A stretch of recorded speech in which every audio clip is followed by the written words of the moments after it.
Hello student, welcome to railway Pathshala. आज के class में हम देखेंगे साइंस के ग्रुप डी के प्रीवियस ईयर के क्वेश्चन और एक्सपेक्टेड क्वेश्चन की प्रैक्टिस करेंगे। तो चलिए क्लास को स्टार्ट करते हैं। सभी को पता चल गया होगा कि रेलवे ने एग्ज़ाम डेट जारी कर दी है। 27 नवंबर से 16 जनवरी तक ये एग्ज़ाम चलने वाला है और आज एग्ज़ाम सिटी भी जारी कर देगा। तो आज आप वेबसाइट पर जाके एग्ज़ाम सिटी नोटिस डाउनलोड कर सकते हो। ठीक है, तो चलिए क्लास को स्टार्ट करते हैं। पहला क्वेश्चन है, पृथ्वी पर ऋतुओं का मुख्य कारण क्या है? ऑप्शन ए पृथ्वी का आकार, ऑप्शन बी पृथ्वी की धुरी का झुकाव, ऑप्शन सी सूर्य से पृथ्वी की दूरी, ऑप्शन डी चंद्रमा का गुरुत्वाकर्षण। तो इसका सही आंसर क्या हो जाएगा? इसका सही आंसर हो जाएगा ऑप्शन बी पृथ्वी की धुरी का झुकाव। पृथ्वी पर ऋतुओं का मुख्य कारण क्या है? पृथ्वी की धुरी का झुकाव। पृथ्वी अपनी धुरी पर 23.5 डिग्री झुकी हुई है, जिसके कारण सूर्य की किरणें पृथ्वी के विभिन्न भागों पर अलग अलग कोणों पर पड़ती है। यह झुकाव ऋतुओं के परिवर्तन का प्रमुख कारण है। जब उत्तरी गोलार्ध सूर्य की ओर झुकता है, तो उसे अधिक सूर्य की किरणें मिलती है, जिससे क्या होता है? गर्मी का मौसम होता है। और जब दक्षिणी गोलार्ध सूर्य की ओर झुका होता है, तो उत्तरी गोलार्ध में सर्दी का मौसम होता है। इस प्रकार पृथ्वी की धुरी का झुकाव ऋतुओं के परिवर्तन का मुख्य कारण है। पृथ्वी का आकार कैसा है? गोल है, लेकिन इसका ऋतुओं से कोई सीधा संबंध नहीं है। सूर्य से पृथ्वी की दूरी ऋतुओं को प्रभावित नहीं करती है, क्योंकि यह दूरी पूरे वर्ष लगभग समान रहता है। और ऑप्शन डी दिया हुआ है चंद्रमा का गुरुत्वाकर्षण। तो चंद्रमा का गुरुत्वाकर्षण पृथ्वी की ज्वारभाटा को प्रभावित करता है, लेकिन ऋतुओं पर इसका कोई प्रभाव नहीं पड़ता। चंद्रमा का गुरुत्वाकर्षण का प्रभाव किस पे पड़ता है? पृथ्वी की ज्वारभाटा को प्रभावित करता है। तो ऑप्शन डी, सी और ए ऑप्शन, ये तीनों ऑप्शन गलत हो जाएंगे। इसका सही आंसर हो जाएगा ऑप्शन बी पृथ्वी की धुरी का झुकाव। जब उत्तरी गोलार्ध सूर्य की ओर झुका होता है तो क्या होता है? गर्मी का मौसम। और जब दक्षिणी गोलार्ध सूर्य की ओर झुकता है तो कैसा होता है? सर्दी का मौसम। अब बढ़ते हैं अगले क्वेश्चन की ओर। क्वेश्चन नंबर 2, किस धातु को लिक्विड मेटल कहा जाता है? ऑप्शन ए पारा, option B zinc, option C sodium, option D lithium. तो इसका सही आंसर क्या हो जाएगा? इसका सही आंसर हो जाएगा ऑप्शन ए पारा। आप सभी को पता है कि पारा एक धातु है और वो किस फॉर्म में रहता है? वो लिक्विड फॉर्म में रहता है। तो पारा को क्या कहा जाता है? Liquid metal. पारा एक ऐसी धातु है जो सामान्य तापमान पर और सामान्य दाब पर तरल अवस्था में होती है। इसका गलनांक कितना होता है? इसका गलनांक होता है -38.83 डिग्री सेल्सियस, जो इसे सामान्य ताप पर तरल बनाता है। इसी कारण से इसे क्या बोलते हैं? Liquid metal. ये ग्रुप डी 2018 का क्वेश्चन है। जिंक क्या है? जिंक एक ठोस है। जिंक धातु है, लेकिन कैसा है? ठोस धातु है। सोडियम भी एक ठोस धातु है, लेकिन यह अत्यधिक प्रतिक्रियाशील होती है। और लिथियम कैसा है? लिथियम भी एक ठोस धातु है, जिसका गलनांक कितना होता है? 180.5 डिग्री सेल्सियस। तो इसका सही आंसर कौन सा हो जाएगा? ऑप्शन ए पारा। अब बढ़ते हैं अगले क्वेश्चन की ओर। क्वेश्चन नंबर 3, एथेनॉन का सामान्य नाम क्या है? ऑप्शन ए फार्मिक अम्ल, option B acetone, option C acetic अम्ल, ऑप्शन डी मेथेनॉल। तो इसका सही आंसर क्या हो जाएगा? इसका सही आंसर हो जाएगा ऑप्शन बी एसीटोन। तो एथेनॉन का सामान्य नाम क्या है? Acetone, option B. एसीटोन एक रंगहीन, वाष्पशील और ज्वलनशील तरल है जिसका उपयोग विलायक और विभिन्न रसायनों के संश्लेषण में किया जाता है। इसका रासायनिक सूत्र क्या होता है? इसका रासायनिक सूत्र होता है CH3, 2 CH3 होता है और CO। ये इसका रासायनिक सूत्र है किसका? एथेनॉन का या एसीटोन का। फार्मिक अम्ल क्या होता है? फार्मिक अम्ल एक रंगहीन तरल है जिसका उपयोग कीटाणुनाशक और रसायनों के संश्लेषण में किया जाता है। और फार्मिक अम्ल का सूत्र क्या होता है? फार्मिक अम्ल का रासायनिक सूत्र होता है HCOOH। ये होता है फार्मिक अम्ल का रासायनिक सूत्र और इसका उपयोग किसमें किया जाता है? कीटाणुनाशक और रसायनों के संश्लेषण में। और ये कैसा है? रंगहीन तरल है। ऑप्शन सी की यदि बात करें, एसिटिक अम्ल। एसिटिक अम्ल एक रंगहीन तरल है जिसका उपयोग सिरके और विभिन्न रसायनों के संश्लेषण में किया जाता है। और एसिटिक अम्ल का रासायनिक सूत्र क्या होता है? CH3COOH। Option D methanol. Methanol क्या है? मेथेनॉल एक रंगहीन तरल है जिसका उपयोग विलायक और ईंधन के रूप में किया जाता है। और इसका रासायनिक सूत्र क्या होता है? CH3OH। ये मेथेनॉल का सूत्र है। तो फार्मिक अम्ल कैसा होता है? फार्मिक अम्ल भी रंगहीन होता है। एसिटिक अम्ल भी कैसा होता है? एसिटिक अम्ल भी रंगहीन होता है। और मेथेनॉल कैसा होता है? मेथेनॉल भी रंगहीन तरल है। और एसीटोन भी कैसा है? रंगहीन तरल है। अब बढ़ते हैं अगले क्वेश्चन की ओर। Question number 4। कौन सी कोशिका का कार्य तंत्रिका आवेग संचरण है? Option A neuron, option B RBC, option C WBC, option D platelets. तो सबसे पहले बात कर लेते हैं प्लेटलेट्स की। तो प्लेटलेट्स क्या करता है? प्लेटलेट्स रक्त के थक्के जमाने में मदद करता है और रक्त स्राव को बंद करता है। और WBC क्या करता है? WBC शरीर की प्रतिरक्षा प्रणाली का हिस्सा है और संक्रमणों से लड़ने में मदद करती है। और RBC क्या करता है?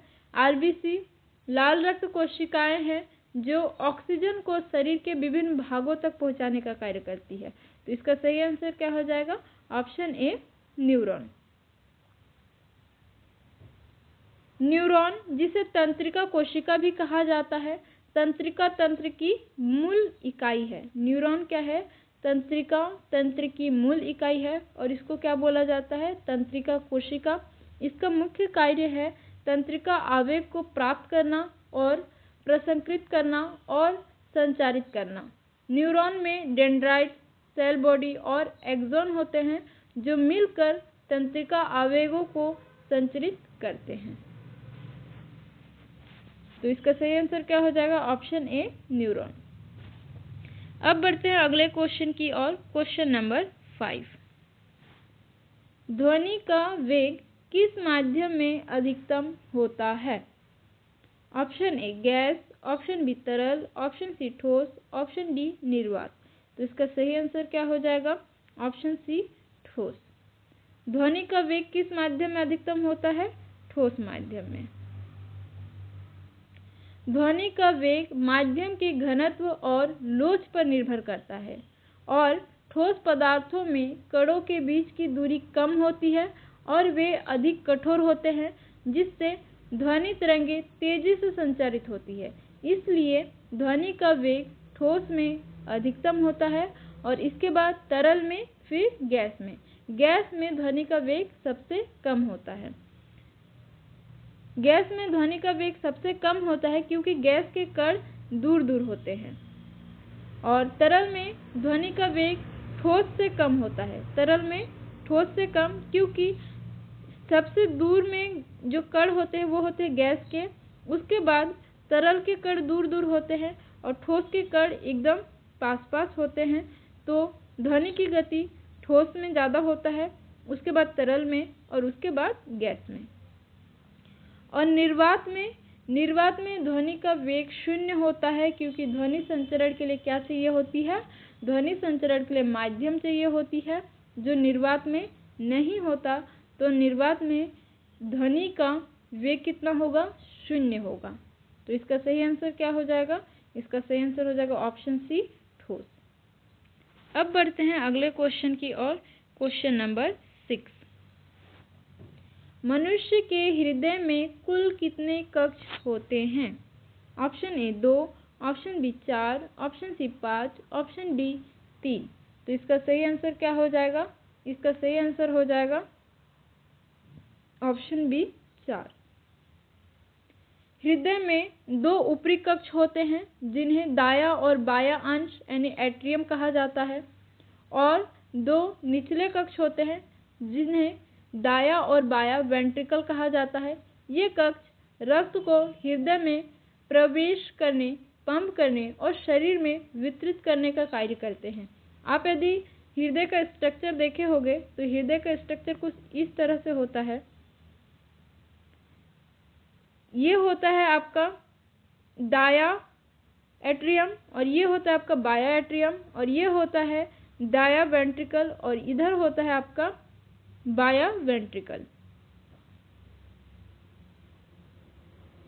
अब बढ़ते हैं अगले क्वेश्चन की ओर। Question number 7। किस गैस को लाफिंग गैस कहा जाता है? Option A CO2, option B NO2, option C N2O, option D SO2। तो इसका सही आंसर क्या हो जाएगा? इसका सही आंसर हो जाएगा N2O।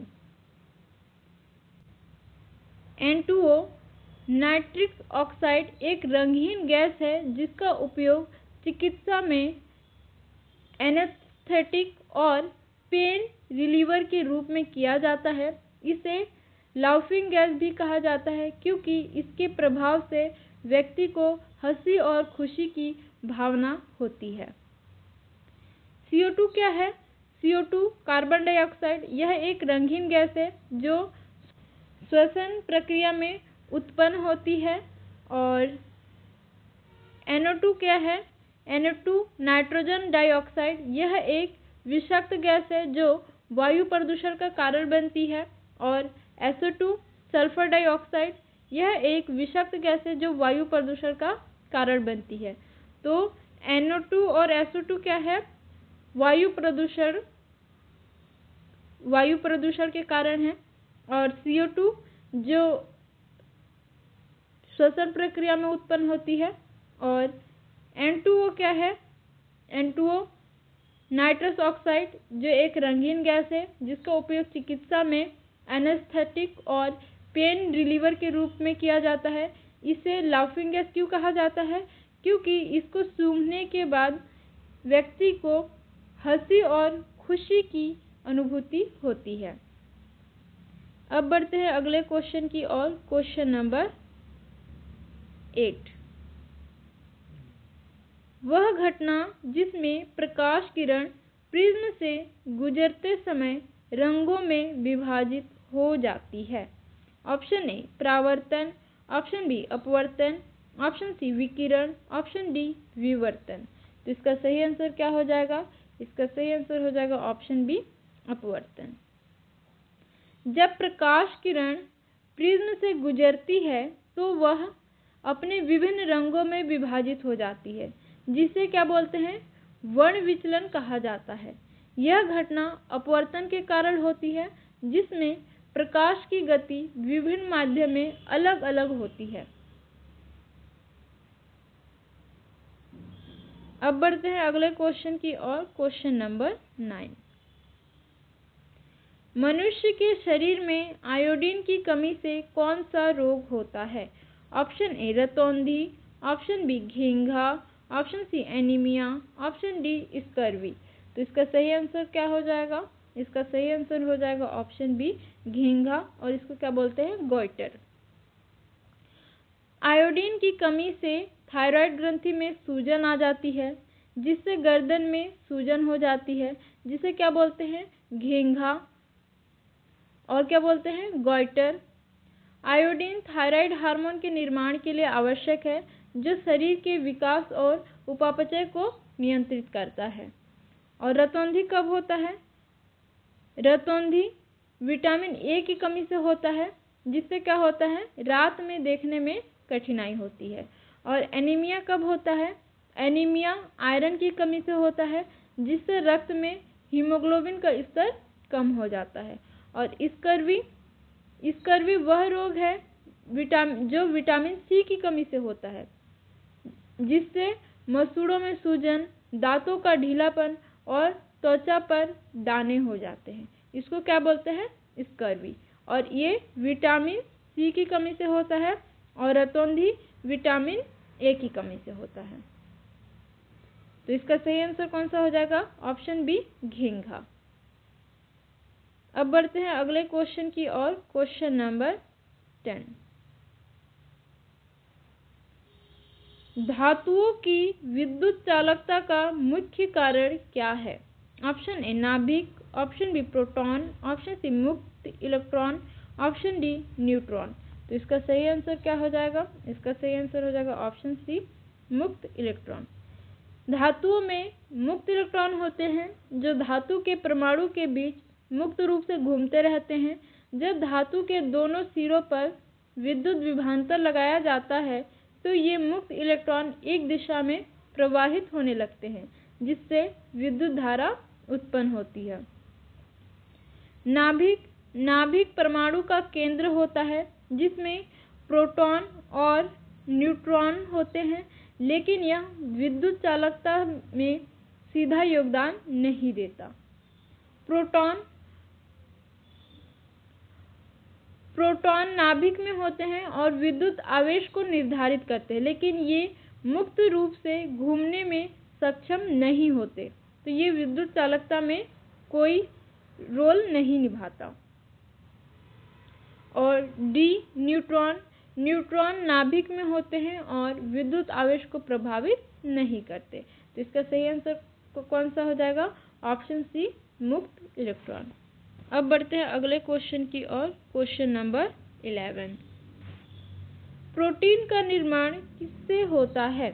ऑप्शन ए न्यूक्लियोटाइड से, ऑप्शन बी अमीनो अम्ल से, ऑप्शन सी फैटी एसिड से, ऑप्शन डी एंजाइम से। तो इसका सही आंसर क्या हो जाएगा? ऑप्शन बी अमीनो अम्ल से। प्रोटीन अमीनो अम्ल के पॉलीमर होते हैं। लगभग 20 प्रकार के अमीनो अम्ल होते हैं, जो प्रोटीन के निर्माण में भाग लेते हैं। ये अमीनो अम्ल पेप्टाइड बंध द्वारा जुड़कर पॉलीपेप्टाइड श्रृंखला बनाते हैं, जो प्रोटीन का आधार होता है। आप सभी को पता होगा कि अमीनो अम्ल 20 प्रकार के होते हैं, जो एसेंशियल और नॉन एसेंशियल होते हैं। ठीक है, तो 20 प्रकार के अमीनो अम्ल मिलकर क्या करते हैं? प्रोटीन बनाते हैं। ये अमीनो अम्ल पेप्टाइड बॉन्ड द्वारा जुड़ता है। कौन सा बॉन्ड द्वारा जुड़ता है? पेप्टाइड बॉन्ड द्वारा जुड़ता है, और पेप्टाइड बॉन्ड द्वारा जुड़कर पॉलीपेप्टाइड श्रृंखला बनाते हैं, जो क्या होता है? प्रोटीन का आधार होता है। और न्यूक्लियोटाइड क्या होता है?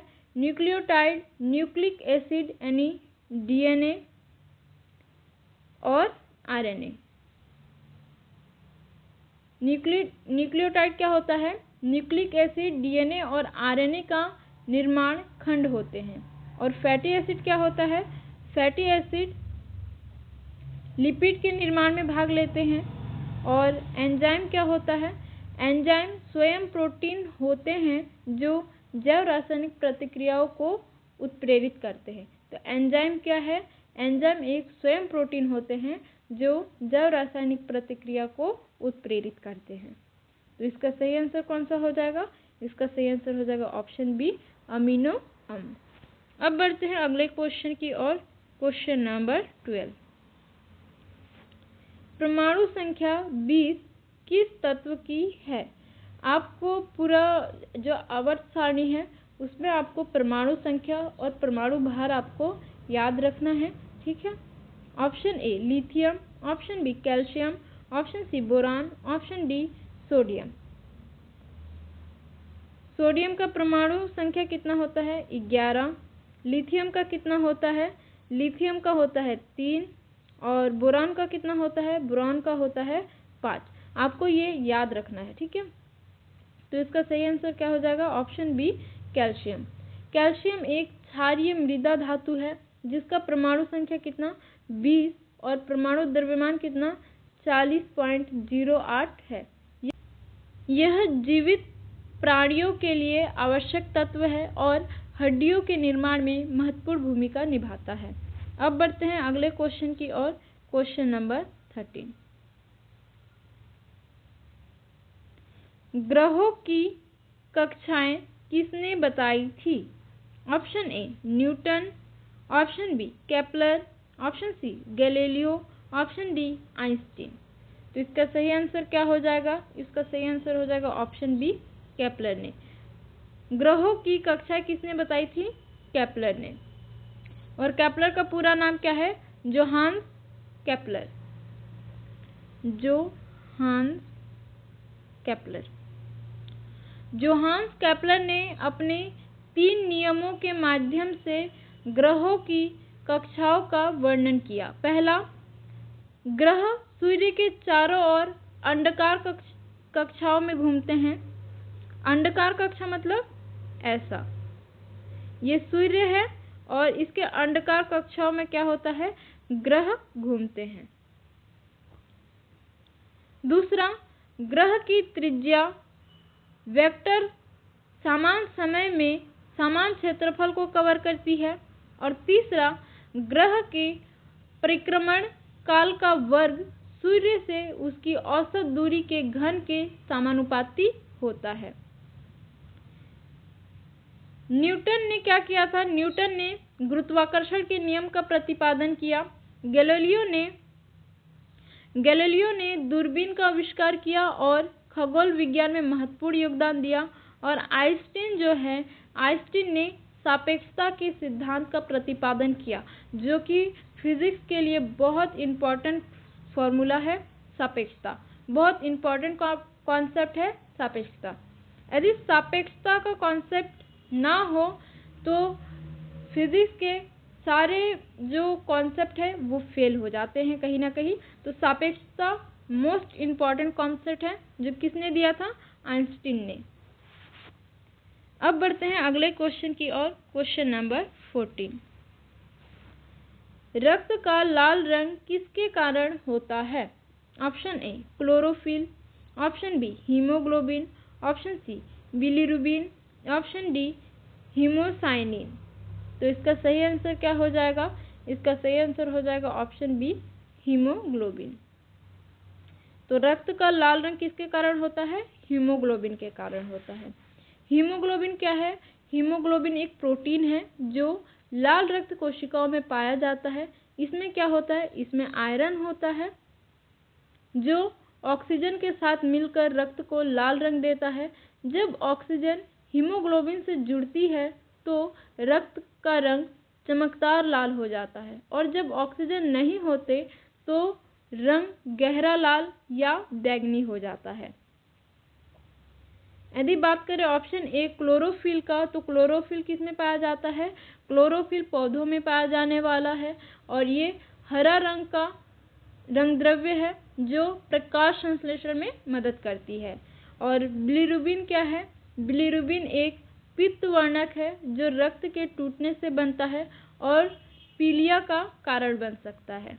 और हीमोसाइनिन क्या है? हीमोसाइनिन कुछ प्राणियों जैसे मोलस्का और आर्थ्रोपोड में पाया जाने वाला एक तांबे युक्त प्रोटीन है जो ऑक्सीजन परिवहन में मदद करता है, लेकिन यह रक्त को नीला रंग देता है, लाल नहीं। ठीक है। अब बढ़ते हैं अगले क्वेश्चन की ओर। Question number 15।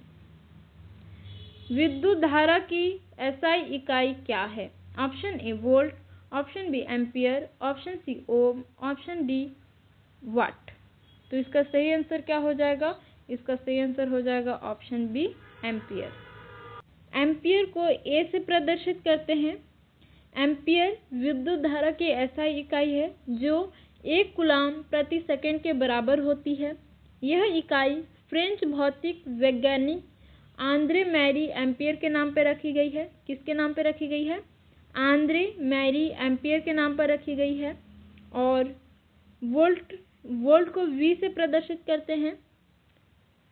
वोल्ट विद्युत विभवांतर या विद्युत प्रेरक बल की एसआई इकाई है। और ओम को ऐसे लिखते हैं, ये ओम का प्रतीक है। ओम विद्युत प्रतिरोध की एसआई इकाई है। और वाट को डब्ल्यू से लिखते हैं और वाट शक्ति की एसआई इकाई है। तो वोल्ट किसकी इकाई है? विद्युत प्रेरक बल या विद्युत विभवांतर का। और ओम किसकी इकाई है? ओम विद्युत प्रतिरोध की इकाई है। और वाट शक्ति की एसआई इकाई है। अब बढ़ते हैं अगले क्वेश्चन की ओर। Question number 16। डीएनए का पूर्ण रूप क्या है? मतलब डीएनए का फुल फॉर्म क्या है? Option A di nucleic acid, option B di national nucleic acid, option C deoxyribonucleic acid, option D dioxide nucleic acid. ये आपका ग्रुप डी 2018 का ये क्वेश्चन है। और क्वेश्चन का लेवल देखिए, डीएनए का फुल फॉर्म पूछा है और ऑप्शन बी में क्या दिया हुआ है? Di national nucleic acid. National nucleic acid क्या होता है? खैर, तो डीएनए का पूरा नाम क्या हो जाएगा? डीएनए का पूरा नाम deoxy ribo nucleic acid. DNA का पूरा नाम क्या है? Deoxy ribo nucleic acid. DNA एक न्यूक्लिक एसिड है जो सभी जीवित प्राणियों में पाया जाता है और जिसमें आनुवांशिक निर्देश होते हैं।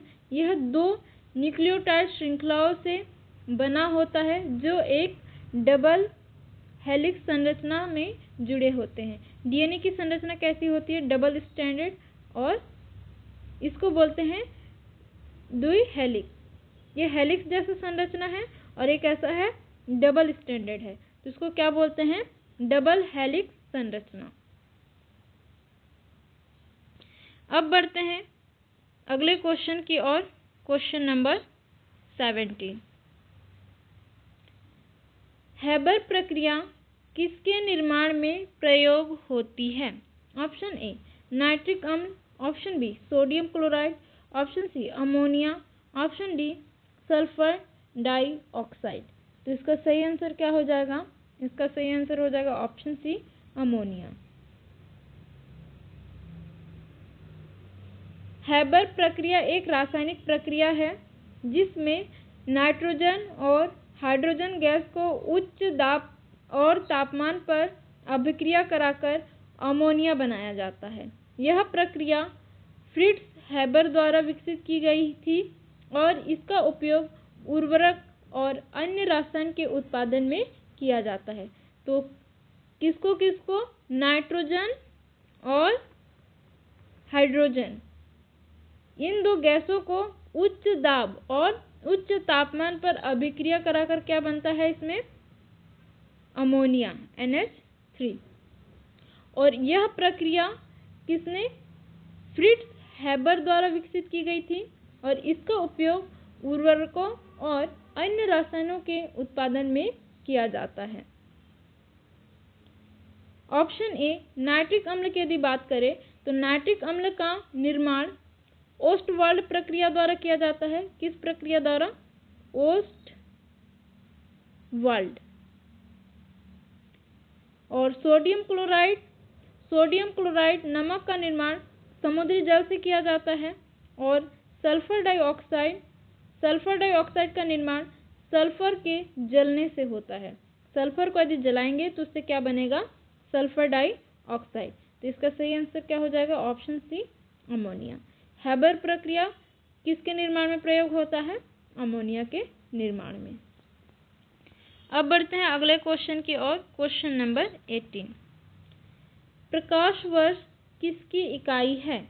ऑप्शन ए समय का, ऑप्शन बी दूरी का, ऑप्शन सी चमक का, ऑप्शन डी तापमान का। ये क्वेश्चन भी 2018 का क्वेश्चन है। तो आप देख सकते हो कि 2018 में इजी क्वेश्चन पूछा गया था, ठीक है। तो अब थोड़ा सा क्वेश्चन का लेवल बढ़ेगा, तो आप ये मत समझना इजी क्वेश्चन पूछा जाएगा, ऐसा नहीं है कि ये क्वेश्चन नहीं पूछे जाएंगे। क्वेश्चन रिपीट होंगे, लेकिन लेवल को थोड़ा सा बढ़ाया जाएगा, क्वेश्चन को थोड़ा सा घुमाया जाएगा, ठीक है। तो आप अपनी तैयारी बिल्कुल उसी तरह रखिएगा, एकदम टफ लेवल पे अपना तैयारी रखिएगा। तो आप अपने तैयारी को थोड़ा इस तरह से रखिएगा कि वो कुछ भी पूछे, क्वेश्चन को कितना भी घुमाए, 360 की डिग्री में भी यदि क्वेश्चन को घुमाता है तो क्वेश्चन भले घूम जाए, आपको नहीं घूमना है, भले वो 360 की डिग्री में भी क्वेश्चन को घुमा दे, ठीक है। तो तैयारी आप अपना परफेक्ट रखिएगा। ये जो इजी क्वेश्चन आपको लग रहा है, मतलब आपका तैयारी अच्छा है, लेकिन मैं ये बोलूँगी कि तैयारी को थोड़ा और टफ कीजिए। तो चलिए इस क्वेश्चन का आंसर क्या हो जाएगा? इस क्वेश्चन का आंसर हो जाएगा ऑप्शन बी दूरी।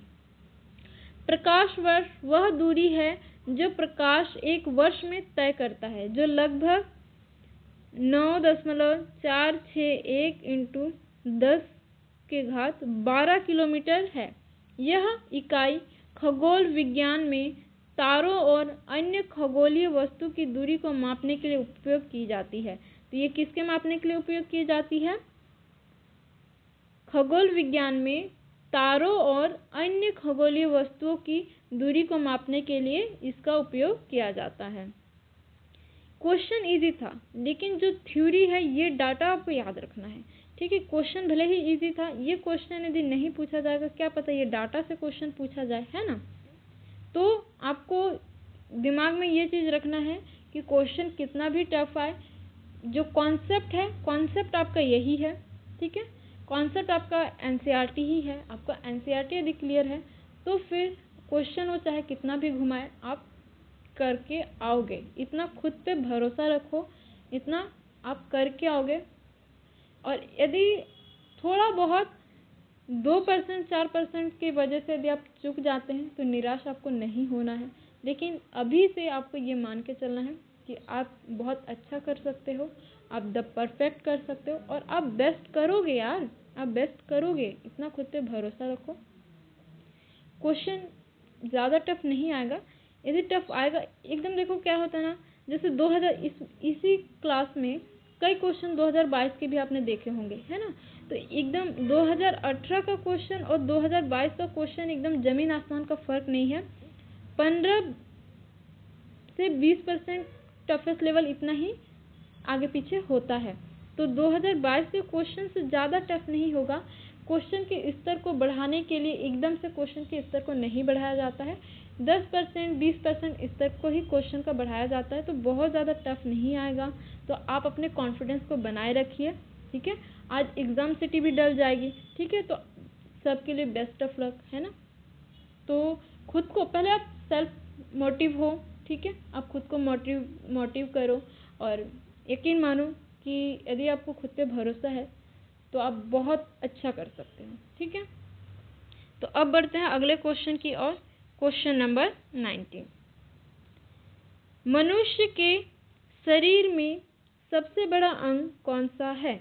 ऑप्शन ए यकृत, ऑप्शन बी त्वचा, ऑप्शन सी मस्तिष्क, ऑप्शन डी हृदय। तो इसका सही आंसर क्या हो जाएगा? ऑप्शन बी त्वचा। एक बार एनटीपीसी के एग्ज़ाम में, इसी साल एनटीपीसी के एग्ज़ाम में सेम यही क्वेश्चन छपा था, लेकिन ऑप्शन बी त्वचा जो है यहाँ पे नहीं दिया हुआ था। तो तब यदि त्वचा आपके ऑप्शन में ना हो, तब की कंडीशन में कौन सा आंसर हो जाएगा? तब की कंडीशन में आपका सही आंसर हो जाएगा ऑप्शन ए यकृत।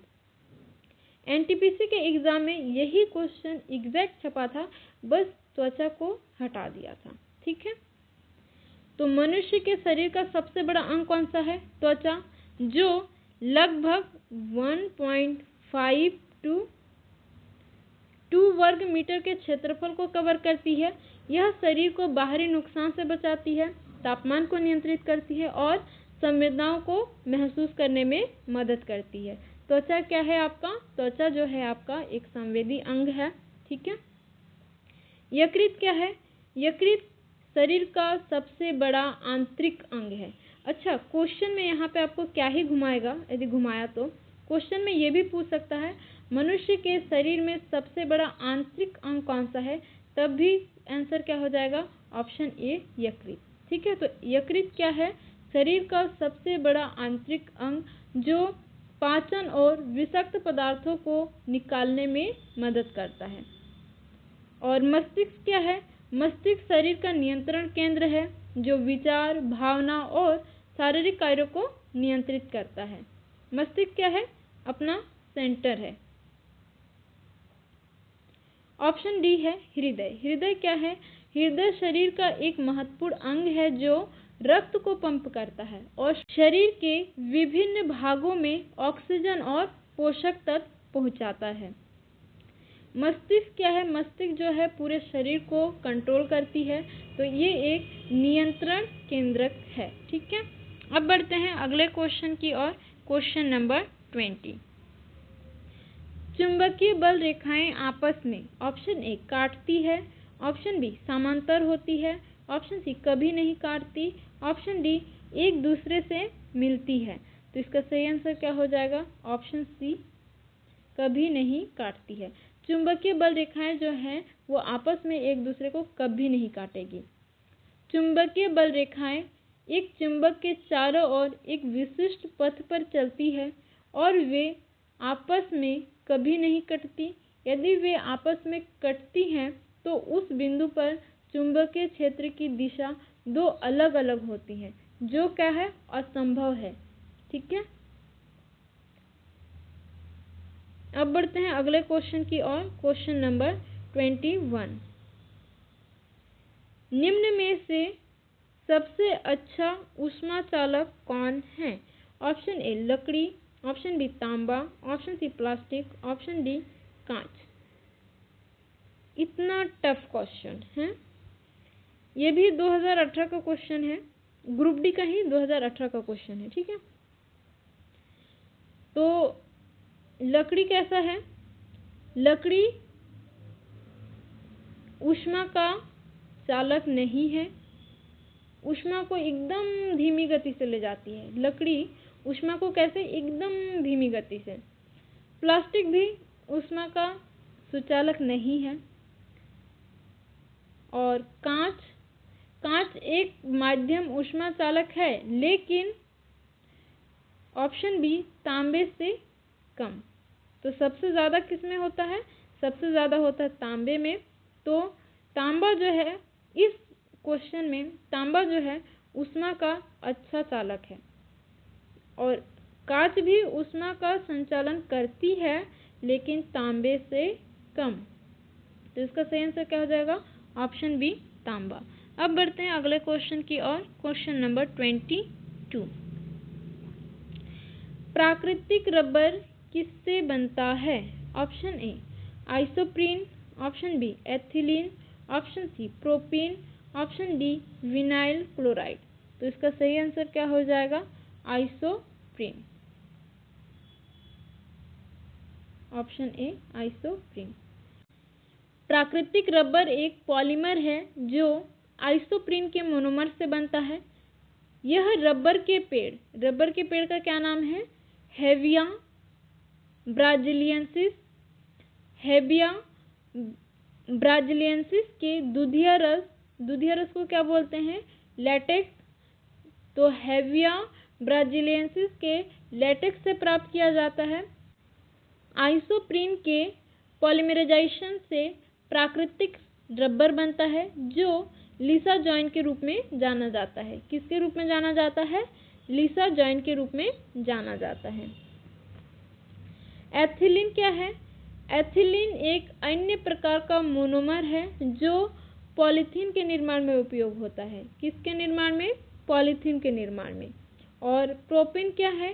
प्रोपीन एक अन्य प्रकार का मोनोमर है जो पॉलीप्रोपाइलीन के निर्माण में उपयोग होता है। किसके निर्माण में? पॉलीप्रोपाइलीन।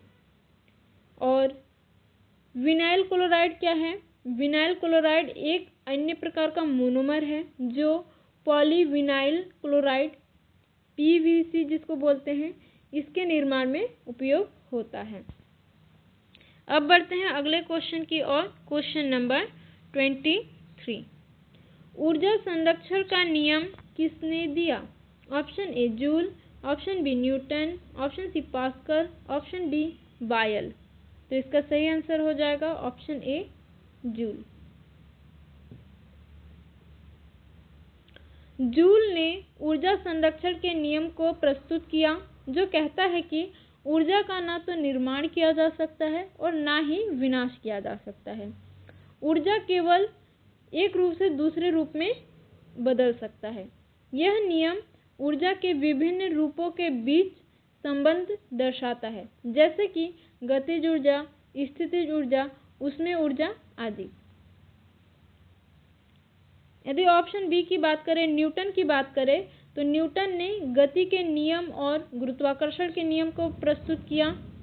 पास्कल ने द्रव के दबाव के नियम को प्रस्तुत किया और बॉयल ने गैसों के व्यवहार के नियम को प्रस्तुत किया है। तो इसका सही आंसर क्या हो जाएगा? ऊर्जा संरक्षण का नियम किसने दिया?